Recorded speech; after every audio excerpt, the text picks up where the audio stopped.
یعنی که اگر $100 شما بگذارین $100 شما تبدیل به 5 6 700 دلار آمریکایی میشه. سلام دوستان عزیز، خدا کنه که جور و صحتمند و سر حال باشین. امروز تاریخ 25 آگوست است و بریم یک تحلیل از ارزهای دیجیتال داشته باشیم از روند بیت کوین، روند اتریوم، روند آلت کوین ها. کدام ارزها فعلا خوب است برای خرید؟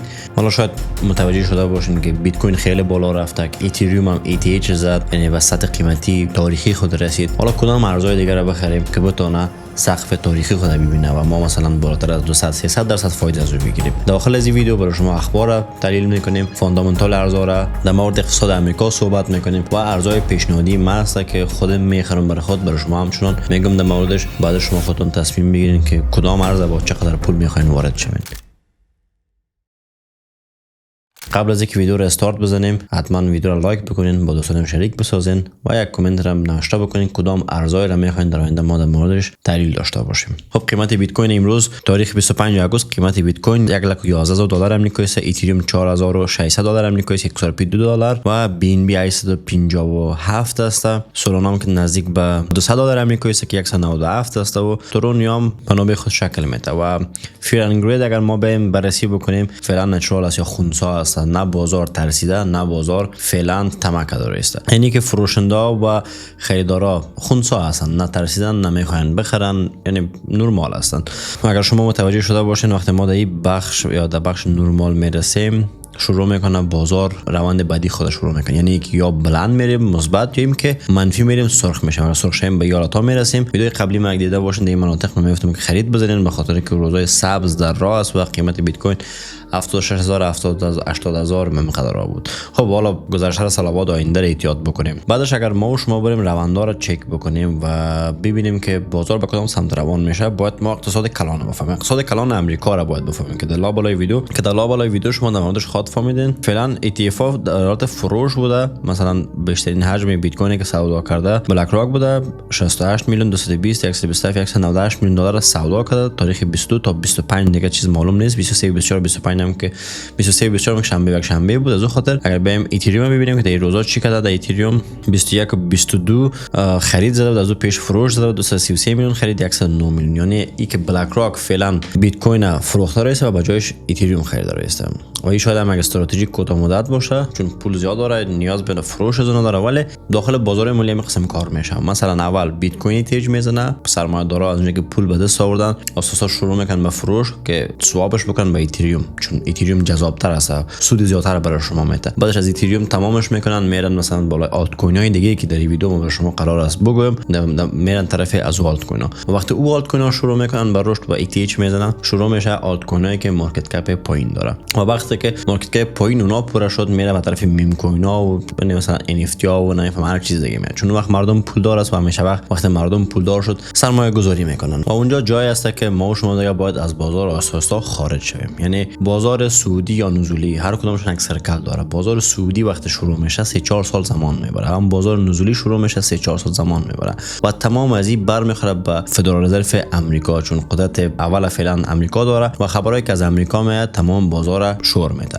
یا تکانش میده. مثلا اگر اینترست ریت یا نرخ بهره آمریکا رو به افزایش باشه یا اینترست ریت بالا ببرن، چون قدرت از پیش مصرف کننده ها میگیره و تبدیلش میکنن به دلار سیفتر و مردم کوشش میکنن که اسطای خود سودا بکنن تا اینکه پول داشته باشن، چون پول ارزشش بالاتر میره و وقتی اینترست ریت پایین میره مردم صاحب پول میشه، قرضدهی زیادتر میشه، بانک‌ها میتونن به اینترست ریت یا فیصدی پایینتر برای مردم قرض بدن و به این شکل بازار مالی رشد میکنه. حالا شاید اگه براتون ساده‌تر بسومی است که اینترست ریت اگر بالا رفت بازار پایین میاد، اگه اینترست ریت پایین رفت بازار بالا میاد، یعنی برعکس یک دیگه خود کار میکنه، چون اینترست ریت یا نرخ بهره فشار مستقیم بالای دلار آمریکا میاره. ببینید هدف از اونا خرید و فروش سهام یا کریپتو نیست که این بازارها را بالا و پایین بره. هدف از اونا از اکسپورت و ایمپورت خود کشور است و تریلیون ها دلار تا بالا میشه، اصلا میلیارد دلار زیر نظرشون نمیاد و اونجا زیادتر فشار وارد میشه و به این شکل چرخه اقتصاد اگر اینترست ریت بلند باشه، چرخه اقتصاد پایین می باشه. وقتی چرخه اقتصاد پایین باشه، شرکت ها کوشش میکنن که افراد از داخل شرکت خود اخراج بکنن و تا اینکه پول بیشتر برای خود نیاره، چون کاروبار نیست. شما هم شاید حتما یه تجربه کرده باشین در هر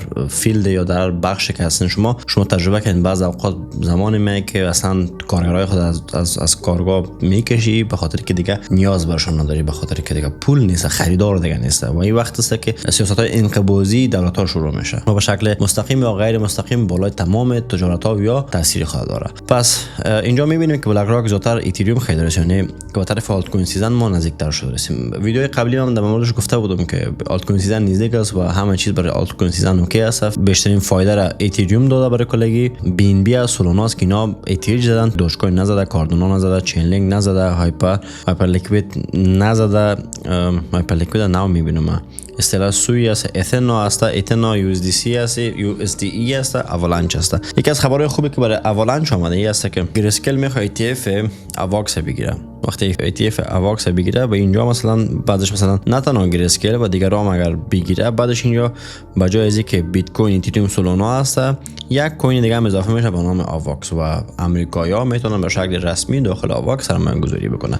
قیمت اواکس اگر ما بریم امروز بررسی بکنیم خیلی زیاد در کف خود قرار داره. ویدیوی قبلی مگه ببینیم، قبل از اینکه خبر بیایم من در مورد اواکس صحبت میکنم که یکی از بهترین ارزها است. چرا؟ به خاطر فاندامنتال خوب داره، نتورک خیلی قوی داره و در هر حسابی که شما بگوین قوی عمل میکنه. ببین اواکس چک بکنیم، اواکس USDT داخل صرافی بایننس. ببینید به این شکل فعلا در منطقه ما قرار داریم داخل اواکس. قیمت فعلی اواکس تاریخ 25 آگوست $24 آمریکایی است، 24.27 است که میتونم براتون بگم که در چند ماه پیش یا چند هفته پیش روی میتونه قیمت‌های $50 آمریکایی رو ببینید، یعنی که قیمتش حداقل 2 برابر شه. اگر $50 آمریکایی ببینید از این منطقه تا به اینجا میشه 100% فایده است. 105 با این بالاش حساب نمیگیریم، 100% فایده میده. یعنی که شما این $100 بخرین اینجا بفروشین میشه 100 تن $200 آمریکایی میشه، 1000 تن 2000، 10000 تن میشه $20000 آمریکایی میشه و یکی از بهترین ارزاست به نظر من. در سالهای قبل که من زمانی که روسیه بودم یادم من اینجا فروش داده بودم، قیمت های $10 من به این شکل به اینجا خریدم، $12 اینجا بود که من خریده بودم و قیمت 45 یا 50 بود که سودا کردم، 500-600% فایده گرفته بودم. ولی قیمت از این تا $146 آمریکایی بوده که 1200% سود برای ما نشون میده. اگر از اینجا پس دوباره بخوای ETH خود بزنه 500% سود نشون میده، 500%. یعنی که اگر $100 شما بگذارین $100 شما تبدیل به $500-700 آمریکایی میشه، چون 100%، 200%، 300%، 400% خیلی زیاد است و میتونین که فایده بسیار خوبتره. 500% پول شما رشد میکنه، 500% رشد خیلی خیلی زیاد است. حالا اگر بگیم چقدر وقت شد زمان برد تا 500% رشد بکنه، مثلا 126 روز زمان برده که اگر ما تبدیل بکنیم 4 ماه 5 ماه زمان برده. حالا فرض بکنید که از اینجا شروع بکنه 4 ماه 5 ماه زمان نبره، مثلا زمان بره 90 روز یا مثلا اینجا 120 روز، در حدود 2 ماه 3 ماه زمان میبره تا اینکه قیمت از خود رشد بکنه و شاید هم امکان داره با 2-3 کندل که ETF فالش هم مثل اینجا یک دفعه‌ای مثلا 100% رشد نشان بده و یک قسمی میتونیم که زودتر فایده خود بگیریم از بازارش بریم. حالا مثلا اینجا میتونیم که یک منطقه فروش برای اواکس اینجا بگذاریم، قیمت $50 آمریکایی، قیمت $50 آمریکایی مثلا به اینجا نرسیده به کف قبلی خود، اینجا میتونیم که بفروشیم اواکس، چون منطقی میگه که اینجا بتونیم بفروشیم اواکس قیمت $50 آمریکایی و از اون بعدش هم اگر بالا رفت شما ریسک خواستین بکنین میتونید بالاتر برین سودا بکنین، اگر نخواستین به قیمت میتونین که اواکس سودا کنین که از بهترین ارزهای است که ما خودم فعلا فوکس ما بالا است. و ارز دیگه به نام اتنا است که من در ویدیو قبلی برای شما گفتم به نام ENA است، داخل صرافی ها داخل صرافی بایننس است. اگر میخواین ترید بکنید داخل صرافی بایننس کار انجام داده میتونین، لینک صرافی در پایین است و اینم کیو آر کدش میتونید ثبت نام بکنید و اونجا برین تریدتون شروع بکنید. اینی میتونید اونجا بخرین. مارکت کپش فعلا $4.2 میلیارد آمریکایی است و هولدرایش هم 75000 نفر است. تیولش $12 میلیارد آمریکایی است، یعنی که چقدر سرمایه گذاری لاک شده بالای اینه و توتال سپلایش 15 میلیارد است، مکس سپلایش 15 میلیارد است، یعنی از 15 میلیارد دانه زیاد نموشه و سرکولیشن سپلایش هم 6.62 میلیارد دانه است، یعنی به این اندازهش داخل بازار است و این قدر اندازه میتونه که رشد بکنه و قدر اندازهش فعال شود و بتونن مردم خرید فروش بکنن. اگر که همزمان با اینکه انلاک میشه اسطای ازی و دانه های ازی خریدارام زیادتر شوه میتونه قیمت بالا بره، اگر نه میتونه قیمت پایین بره. ولی اگر بیم در کل ببینیم میشه اتنار یا اینی رو ببینیم، اینی رو ما چند وقت پیش قیمت‌های خیلی ارزان بود، ما داخل هم گروه خود مونده بودم هم اینجا ببین هفته‌وار قیمت‌های اینجا بود که من اینی رو گفتم و تا اینجا مثلا قیمت 180% تونسته بود که رشد بکنه در تقریبا در چند روز، تقریبا تونسته در 128 روز، یک ماه کمتر از یک ماه بتونه که قدر رشد بکنه. حالا اینجا رو پاک میکنم که و قشنگتر معلوم شه مناطق سیو سود و اینا رو مثلا مناطقی که عرضه و تقاضایش هست پاک میکنم، قیمت‌های قبلی که ما اینجا فایده گرفتیم من پاک میکنم، اینجا رو هم پاک میکنم. ببینید اگر ما بخوایم که با اتنا بریم، اولین جایی که میتونه اتنا واکنش منفی نشون بده قیمت $1 آمریکایی است. اگر شما به این قیمت بخرین و $1 سودا بکنین میشه 63% فایده را برای شما نشون، یعنی 60% فایده میکنین. یا 63% یا 60% فایده رو شما داخلش میبینین. و اگر بخوایم که دوباره ببینیم که نزدیک به ETH خود شوه، مثلا قیمت های مانند 1.2 رو ببینه، از اینجا میتونیم که فایده مثلا 100% از پیش ببینیم که نرسیده به اینجا باشه. که اگر شما هم ببینین بازار از اول خیلی خراب شده بود، پایین آمده بود و اینجا ما خودم یادم از خریدم با تیم VIP خود یک جای خریدیم. کسایی که در بخش پرایس اکشن پیش ما درس میخوان تقریبا 500% 600% فایده ما از اینجا از این ارز ما گرفته بودیم. میشه 400% فکر کنم فایده گرفتم، بچه‌ها بودن 4.5-500% هم گرفتم ولی من 400% فایده گرفتم.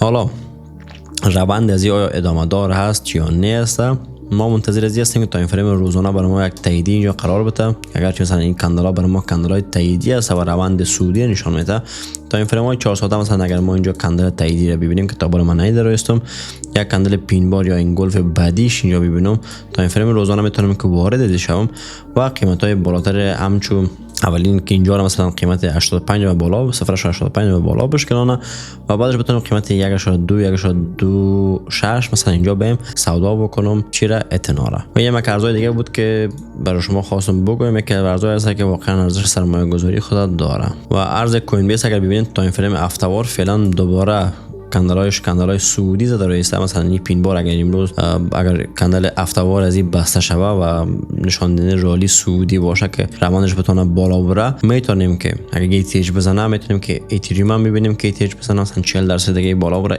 ایتریوم ETH بلندتر بزنه، شاید هم قیمت های $6070 آمریکایی رو ببینه. و اگر هم نزنه به پایین‌تر بیایه، اگر چی میبینین که پایین آمده ولی ایتریوم بالا رفته و اینجا هم بدون شک یک وابستگی خاص با خود دارن و میتونن که اینم روانش سعودی شوه. اگر روزانه ببینیم روانش تقریبا میخواد که سعودی شه، چون گپ معاملاتی اینجا داریم تقریبا 5% پر میشه و به همین خاطر دیگه هم میتونه که پر شه، مثلا ایتریوم و ارزهای دیگه که ما آلت کوین داریم. اگر دلار بیم در موردش صحبت بکنیم، دلار روانش نزولی است، پین بارای مکمل نزولی زده است و حرفای آخر فدرال رزرو بود که ما میخوایم نرخ بره را در ماه سپتامبر پایین بیاریم. از این خاطر بود که بیت کوین ایتریوم یک دفعه رشد کرد. وقتی اینا نرخ بره را پایین بیارن، فرض بکنین بعد 2 ماه یا 3 ماه یا 4 ماه دیگه یا 6 ماه دیگه این کار انجام بدن تا آخر سال نو، تا سال 2025 آخرش، اگه این کار انجام بدن میتونیم که ما بیت کوین های بین 130,000 تا 150,000 رو ببینیم تا. و ایتریوم هم اگر اشتباه نکنم قیمت های 7,000 تا 10,000 آمریکایی را خود دیدیم از ایتریوم. اگری که کدام مشکل پیش مثلا روسیه با اروپا جنگ نکنه یا هم بالعکسش یا نفهم کار کلان داخل اقتصاد یا جنگا نشه، میتونه که ارزها رشد بکنه، میتونه اسعار رشد بکنه، سهام امریکا رشد بکنه، طلا رشد بکنه، همه چیز. چون ترامپ هم هی فشار آورده بالای فدرال رزرو که نرخ بره را پایین بیاره تا اینکه اقتصاد رونق پیدا بکنه و مردم پولدار شوه. و من خودم هم پولدار شم، میره ترامپ همیشه وقت میگه. و اینکه منتظر میباشم که نرخ بره چی وقت پایین میاد و وقتی نرخ بره پایین بیاد دلار دیگه هم ضعیف‌تر میشه و قیمت‌ها میتونه که زیادتر رشد بکنن. دامینانس بیت کوین رو به کاهش است و این نشان دهنده از این است که سرمایه‌دارا زیادتر طرف ایتریوم یا روان است تا اینکه بیت کوین. و اینجا اگر ببینین بیت کوین فروخته شده و به جایش ایتریوم خریده شده. از این خاطر ایتریوم ETH یعنی 58-60% تقریبا فروخته شده، یعنی کاهش داشته نرخ یا قیمت بیت کوین در مقابل ایتریوم یا بالعکسش، یعنی بیت کوین سودا شده و جایش ایتریوم خریده شده. و S&P 500 ببینیم روندش سعودی است، انویدیا مثلا روندش پول بک است سعودی است، S&P 500 سعودی است، M2SL پول زیاد چاپ شده، این که به نفع ماست. طلا مثلا اینجا رنج داره است که روندش همیشه وقت سعودی بوده.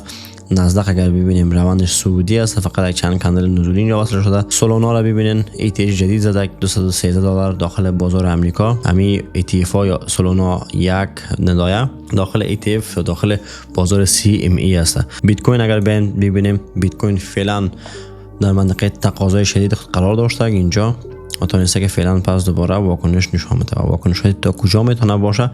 تا قیمتایی که من برای شما اینجا حالا رسمش میکنم. میتونه قیمتای مثلا 110,000 میتونه قیمتای 110,000 109,000 رو ببینید در بدترین شرایط و از اینجا پس دوباره صعودی شوه. یا اگر این کار انجام نده میتونه قیمتای حتی 98,000 99,000 قیمتای اینجا رو ببینه و از اینجا بتونه که روند صعودی خود دوباره آغاز بکنه و اینجا هم پول بکاش است.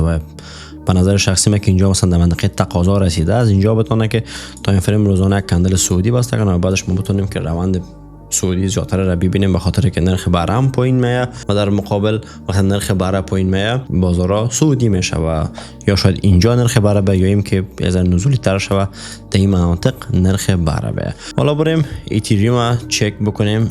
ایتریوم ببینید قیمت 4800 4900 ETH جدید خود زد $4,948 امریکایی.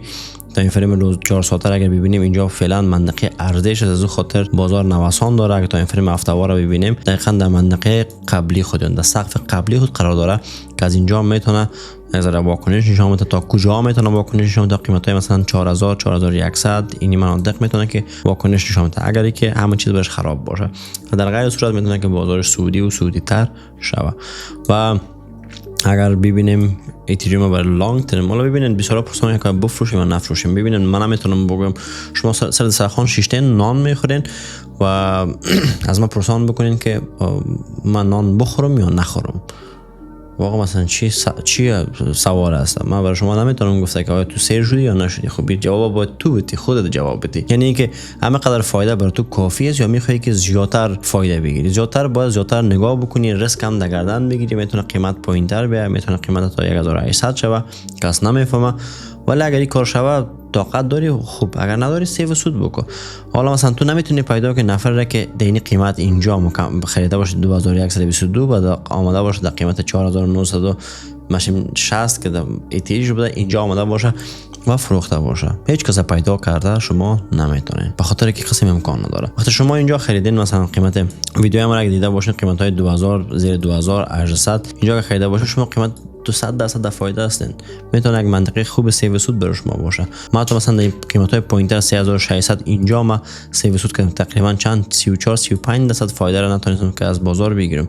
ولی من چرا باید جگرخون باشم؟ به خاطر که من اینجا خریده بودم قیمت پوینتر از $2000 امریکایی من اینجا خریده بودم و قیمت مثلا در اینجا که سودا کرده باشم 100% فایده را گرفتم. 2 برابر پول من شده بودم. من از بازار خارج شدم. و اینا به خودتون هم عادت بدین که این کارا انجام بدین، چون همه فایده از شما بودن نمیتونه و اما نقص هم از شما نیسته. پس باید آگاهانه تصمیم بگیرید. من نمیتونم به شما بگم بفروشین یا نمیفهم نگاه بکنین، به خاطر من در مناطقی که بازار سرخ بود میگفتم بخرین.